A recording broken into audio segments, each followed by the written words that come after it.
Okay, good morning. Welcome to FamilyMath257. FamilyMath257. So, yesterday we were talking about in our project The Fellow, we ran across some really big numbers, like 64 factorial and 64 to the 32nd power.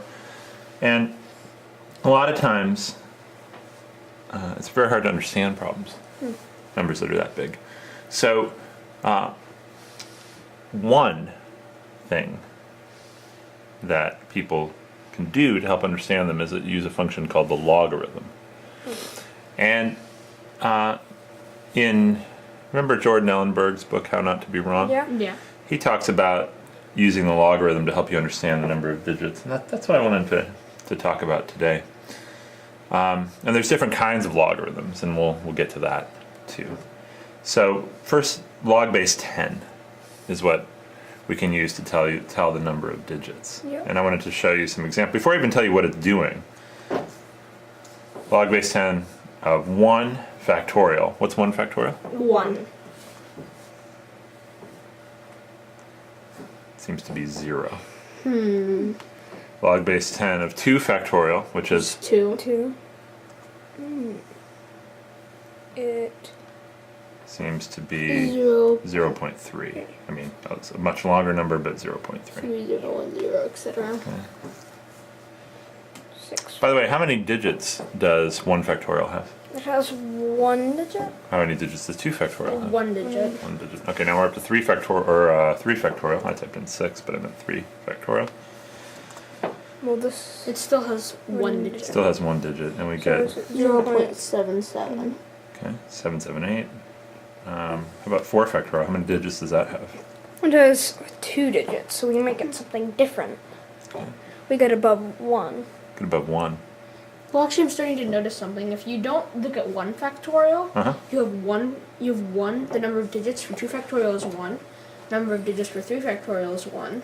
Number of digits for 4 factorial is 2. Yeah.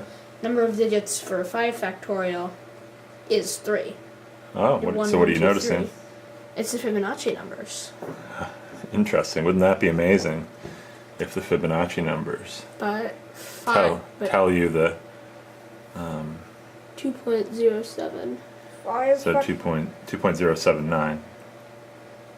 If you're gonna if you're gonna stop reading, if you want to go to 2 digits, round it to 2 digits. So 2.07, 2.08. 2.08, or you can say 2.079 or something like that. Yeah.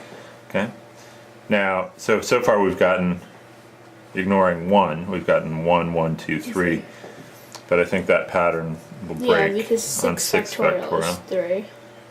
But we have 3 digits and the logarithm is 2.857. So do you see any patterns with the number of digits in the logarithm yet? Well, It's getting bigger. I think the pattern might be, if you have like 1 digit, it's going to be around 1 in your number. If the number has 2 digits, it's going to be around 2, 3 around 3, and then 4 around 4. Okay. All right. So it seems like we're around the digits, the number of digits. 7 factorial is 5,040. Yeah. So it would be 3.7. So that's pretty close to 4. Okay. Let's go back to 2 factorial. How many digits did that have? That had 1 digit. 0.3. What do you think? Is that close to 1? It's pretty. Not really, though. It's close We to could 0.5. We could round down, and then we would get to 1. We could round. We'd have to round up. Oh, if we round up, we get to 1. Yeah, but we're That's not past 5 yet. Or less than half. If we round to the nearest integer, Well, but rounding up means you go to the next highest integer. Yeah. That's what that means. Okay, so 2 factorial would round up to what? This Zero. sorry, this 0. To 1. Okay, and how many digits did it have? it It had. had 1 digit. Okay. So let's see. If you round up, you have 1 digit. You Okay. get 1. Let's go to 4 factorial. So if we round up, we're hoping we get 2.